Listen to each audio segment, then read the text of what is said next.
টঙ্গীর বিশ্ব ইজতেমা ময়দান দখলকে কেন্দ্র করে মাওলানা জোবায়ের ও সাতপন্থীদের মধ্যে সংঘর্ষে দুজন নিহত হয়েছেন। এ সময় শতাধিক লোক আহত হন। গতরাত ৩টার দিকে টঙ্গীর ইজতেমা ময়দানে এ ঘটনা ঘটে। হতাহতদের ঢাকা মেডিকেল সহ বিভিন্ন হাসপাতালে নেওয়া হয়েছে। নিহতরা হলেন কিশোরগঞ্জ জেলার ১১ সিন্ধু গ্রামের বাসিন্দা বাচ্চু মিয়া ও ঢাকার দক্ষিণ খানের বেড়াইদ এলাকার বেলাল। স্থানীয়রা জানায় রাত ৩টার দিকে সাতপন্থীরা তুরাগ নদীর পশ্চিম তীর থেকে কামারপাড়া ব্রিজ সহ বিভিন্ন রাস্তা দিয়ে ইজতেমা মাঠে প্রবেশ করতে থাকে। এ সময় মাঠের ভেতর থেকে জোবায়েরপন্থীরা ইট পাটকেল নিক্ষেপ করে।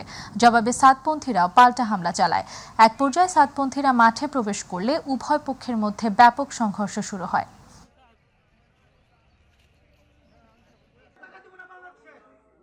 ডিএইচ সম্মেলনে যোগ দিতে মিশরের উদ্দেশ্যে রওনা হয়েছেন প্রধান উপদেষ্টা অধ্যাপক মোহাম্মদ ইউনুস। বুধবার রাত ১টা ২০ হযরত শাহজালাল আন্তর্জাতিক বিমানবন্দর থেকে তাকে বহনকারী ফ্লাইটটি মিশরের উদ্দেশ্যে যাত্রা করে। ডেভেলপিং এইড অর্থনৈতিক সহযোগিতা সংস্থার ২০২৪ সালের শীর্ষ সম্মেলন মিশরের রাজধানী কায়রোতে অনুষ্ঠিত হবে। মিশর এ সম্মেলনে অংশগ্রহণের জন্য বাংলাদেশের অন্তর্বর্তী সরকারের প্রধান উপদেষ্টা অধ্যাপক ডক্টর মোহাম্মদ ইউনুসকে আমন্ত্রণ জানিয়েছেন।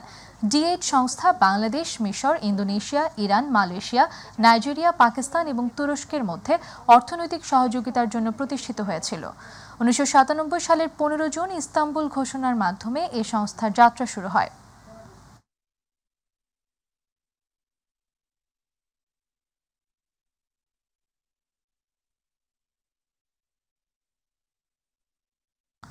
বাংলাদেশ থেকে প্রতি বছর বিদেশে চিকিৎসা নিতে যান অসংখ্য রোগী। তাদের মধ্যে বেশিরভাগই যান পার্শ্ববর্তী দেশ ভারতে। তবে সাম্প্রতিক সময়ে ভারতের ভিসা না পেয়ে বিকল্প দেশ হিসেবে রোগীরা ছুটছেন থাইল্যান্ড, মালয়েশিয়া সহ বিশ্বের বিভিন্ন দেশে। বাংলাদেশে আন্তর্জাতিক মানের চিকিৎসক ও চিকিৎসা সেবা রেখে কেন যাচ্ছেন তারা বিদেশে চিকিৎসা নিতে? এই বিষয়গুলো নিয়ে কথা হয় চিকিৎসকদের সাথে। বিস্তারিত জানাচ্ছেন এস এম তানবীর। প্রতি বছর বাংলাদেশ থেকে অসংখ্য মানুষ চিকিৎসা নিতে যান বিদেশে, যার মধ্যে ৯২% মানুষই যান ভারতে।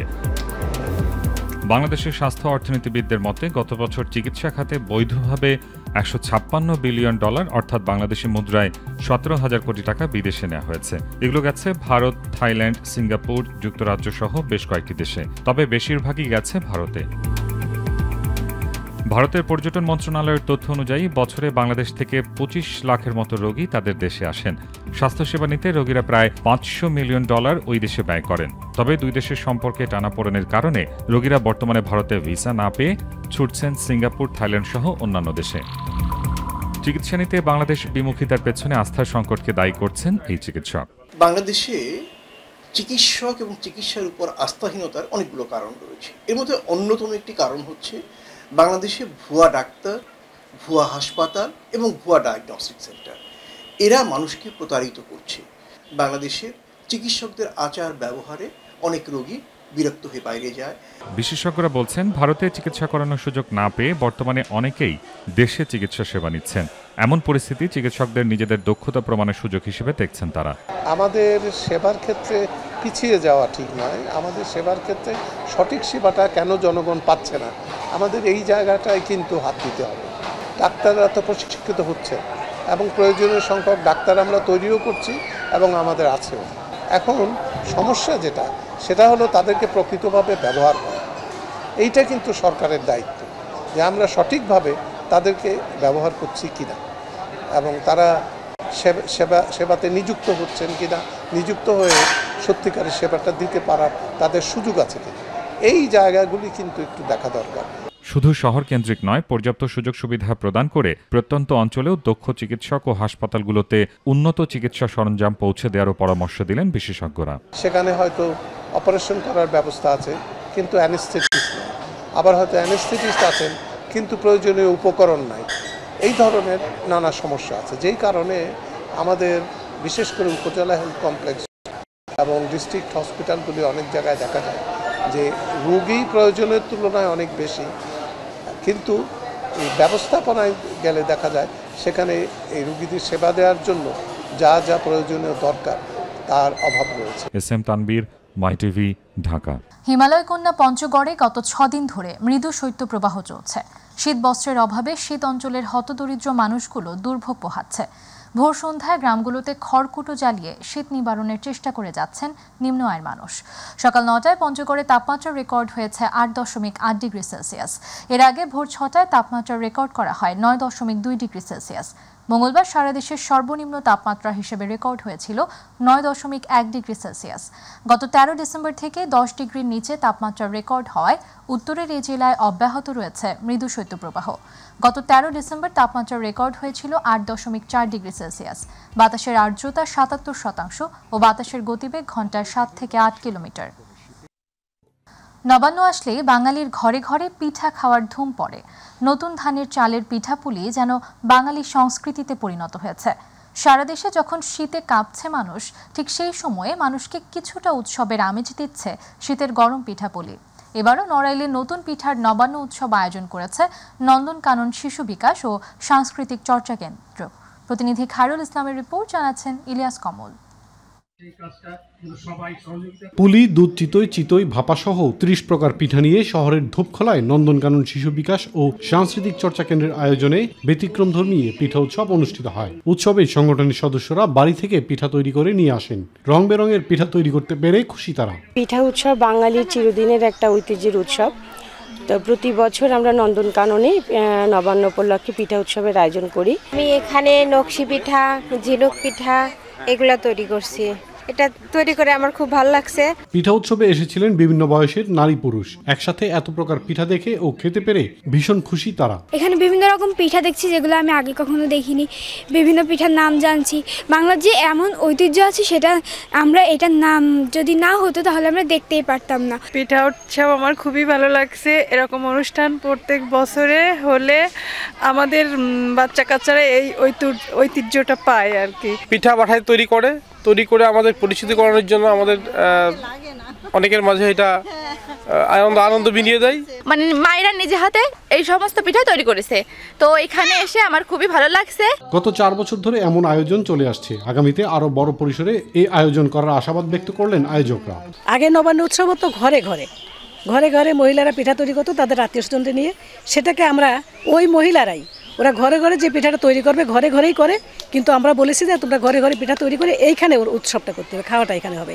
এবং এটা তাদের নিজে হাতে তৈরি, নিজের ঘরে তৈরি করা পিঠা, সেইগুলো তারা এখানে পরিবেশন করে। এমন আয়োজনের মধ্য দিয়ে বিলুপ্ত প্রায় বিভিন্ন পিঠা সম্পর্কে তরুণ প্রজন্ম জানতে পারবে এবং পিঠার পুরনো ঐতিহ্য ফিরে আসবে, এমনটাই মনে করেন অনেকেই। ইলিয়াস কমল, মাই টিভি। নির্বাচন বিষয়ে আরও স্পষ্ট রোডম্যাপ দেওয়ার জন্য অন্তর্বর্তী সরকারের প্রতি আহ্বান জানিয়েছেন বিএনপির কেন্দ্রীয় সহ আন্তর্জাতিক বিষয়ক সম্পাদক ব্যারিস্টার রুমিন ফারহানা। নির্বাচনে আওয়ামী লীগের থাকা না থাকা নিয়েও কথা বলেছেন তিনি। মঙ্গলবার দুপুরে ব্রাহ্মণবাড়িয়া প্রেস ক্লাবে সাংবাদিকদের সঙ্গে মতবিনিময়কালে বিএনপির এই নেত্রী বলেন, সরকারের পক্ষ থেকে নির্বাচনের সময় সম্পর্কে একটি ধারণা পাওয়া গেছে, এটা ভালো খবর, কিন্তু সরকারকে আরও স্পষ্ট করতে হবে যে তারা কী ধরনের সংস্কার চায়।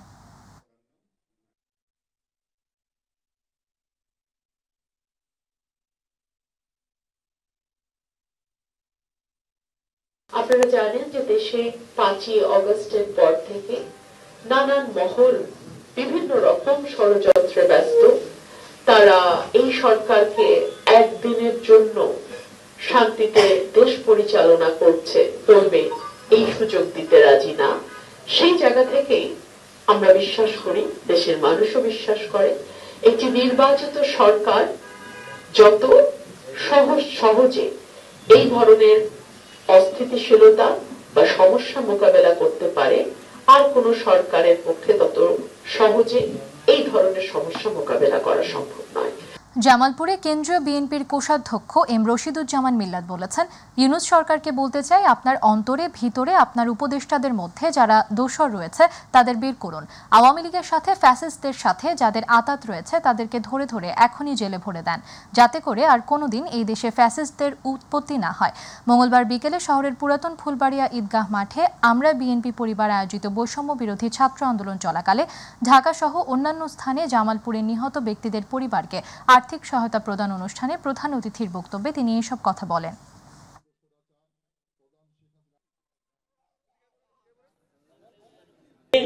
আমরা ইউনূস সরকারকে বলতে চাই যে আপনার অন্তরে, আপনার ভিতরে, আপনার উপদেষ্টার মধ্যে যারা দোষর রয়েছে তাদেরকে বের করুন এবং আমলির সঙ্গে যাদের আঘাত রয়েছে, ফ্যাসিস্টদের সঙ্গে আঘাত রয়েছে, তাদেরকে ধরে ধরে এখনই জেলে পড়ে দেন, যাতে করে আর কোনোদিন এই দেশে এই ফ্যাসিবাদের উৎপত্তি না হয় এবং ফ্যাসিবাদ যাতে মাথা ছাড়া দিয়ে না উঠতে পারে। এই সরকারের আইনজীবী আছেন, তাদেরকে বলতে চাই তারা যাতে, যারা জেলে রয়েছে তারা যাতে বেরোতে না পারে। প্রয়োজনে প্রত্যেকটি দোষরকে, পুলিশ বাহিনীকে বলতে চাই, খুঁজে খুঁজে ধরে ধরে জেলে পড়তে হবে তাদেরকে। বিএনপির ভারপ্রাপ্ত চেয়ারম্যান তারেক রহমান বিগত 2 বছর পূর্বে রাষ্ট্র সংস্কারের জন্য 27 দফা জনসম্মুখে তুলে ধরেছিলেন। এরপর তিনি এটা পরিমার্জন ও পরিবর্ধন এবং সংকোচন করার বিষয়ে জনগণের নিকট মতামত চান, যার ফলশ্রুতিতে বর্তমানে তারেক রহমান রাষ্ট্র কাঠামো মেরামতের জন্য 31 দফা তুলে ধরেছেন। মঙ্গলবার বিকেলে রাজশাহীর পবা উপজেলার হুজুরিপাড়া ইউনিয়ন বিএনপি অঙ্গ ও সহযোগী সংগঠনের আয়োজনে বিএনপির জাতীয় নির্বাহী কমিটির ত্রাণ ও পুনর্বাসন বিষয়ক সহ সম্পাদক ও রাজশাহী মহানগর বিএনপির সাবেক সাধারণ সম্পাদক অ্যাডভোকেট শফিকুল হক মিলন এই কথা বলেন। 1971-এর পর 24-এর আন্দোলনের বিজয়ের ধারা অব্যাহত রাখার আহ্বান জানিয়ে চাঁপাইনবাবগঞ্জে মহান দিবস উপলক্ষে বিজয় মিছিল করেছে বিএনপি। শিবগঞ্জ মডেল স্কুলের সামনে থেকে মিছিলটি বের হয়েছে, বিভিন্ন সড়ক প্রদক্ষিণ করে মনাকষা মোড়ে গিয়ে শেষ হয়। পরে সংক্ষিপ্ত সমাবেশে বক্তব্য রাখেন বিএনপি নেতারা। বিজয় মিছিল ও সমাবেশে উপজেলা, পৌর ও ইউনিয়ন বিএনপি ও এর সহযোগী সংগঠনের নেতাকর্মীরা উপস্থিত ছিলেন। সমাবেশে প্রধান অতিথির বক্তব্য রাখেন বিএনপি নেতা ও ব্যবসায়ী মোহাম্মদ বেলালী বাকি ইদ্রিসি।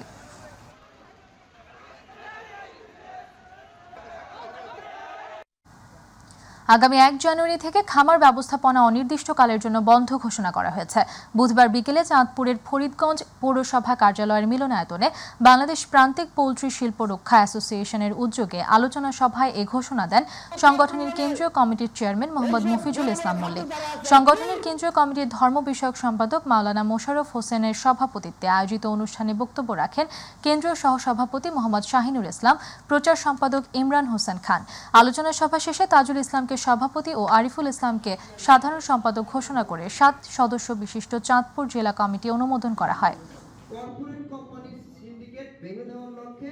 কোটা সংস্কার আন্দোলনকালে চট্টগ্রাম নগরীর সড়ক বাতি নেভানোর অভিযোগে ওঠা চট্টগ্রাম সিটি কর্পোরেশনের বিদ্যুৎ উপবিভাগের নির্বাহী প্রকৌশলী ঝুলন কুমার দাসকে অপসারণ করা হয়েছে। চট্টগ্রাম সিটি কর্পোরেশনের মেয়র ডাক্তার শাহাদাত হোসেনের সই করা অফিস আদেশে তাকে অপসারণ করা হয়। আদেশে বলা হয়, চট্টগ্রাম সিটি কর্পোরেশন কর্মচারী চাকরি বিধিমালায় প্রদত্ত ক্ষমতা বলে জনস্বার্থে তাকে চাকরি থেকে অপসারণ করা হয়েছে। তিনি বিধি মোতাবেক 90 দিনের বেতন পাবেন।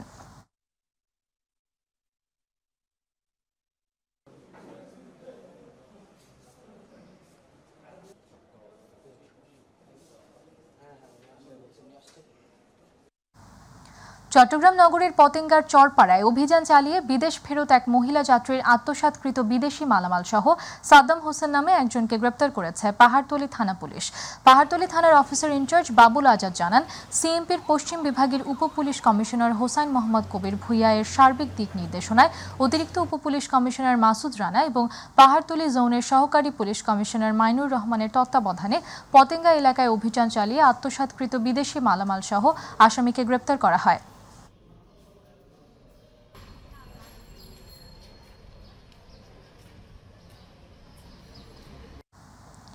বিএনপির কেন্দ্রীয় শিক্ষা বিষয়ক সম্পাদক ও কুমিল্লা বিভাগীয় সাংগঠনিক সম্পাদক অধ্যক্ষ সেলিম ভুইয়া বলেছেন, 31 দফা বাস্তবায়ন হলে রাষ্ট্র সংস্কার হবে।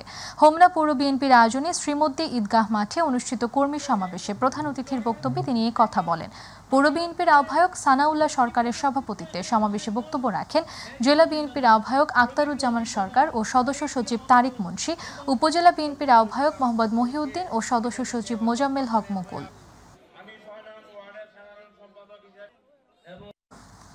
টাঙ্গাইল সন্তোষ মাওলানা ভাসানী বিজ্ঞান ও প্রযুক্তি বিশ্ববিদ্যালয়ের উপরেজিস্ট্রার চাকরির প্রলোভন দেখিয়ে অর্থ আত্মসাতের অভিযোগে মানববন্ধন কর্মসূচি পালন করেছে ভুক্তভোগী পরিবার। গতকাল সদর উপজেলার সন্তোষ মাওলানা ভাসানী বিজ্ঞান ও প্রযুক্তি বিশ্ববিদ্যালয়ের সামনে সুষ্ঠু বিচারের দাবিতে মানববন্ধন পালন করা হয়। এ সময় ভুক্তভোগী পরিবারের সদস্য ও এলাকাবাসীরা উপস্থিত ছিলেন।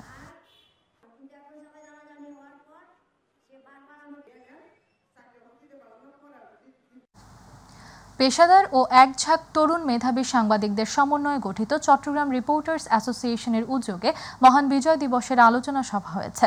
সিআরএ কার্যালয়ে সংগঠনের সভাপতি সোহাগ আরেফিনের সভাপতিত্বে আলোচনা সভায় স্বাগত বক্তব্য রাখেন সাধারণ সম্পাদক নুরুল আমিন খোকন।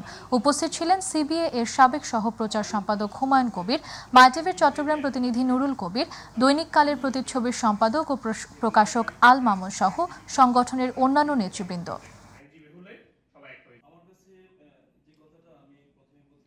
আমরা হচ্ছে সাংবাদিকতা করি, আমরা সাংবাদিক, আমরা হচ্ছে রাইটার লেখক, আমরা জাতি এই দিনে শ্রদ্ধা করে স্মরণ করছি আমরা সকল শহীদদের।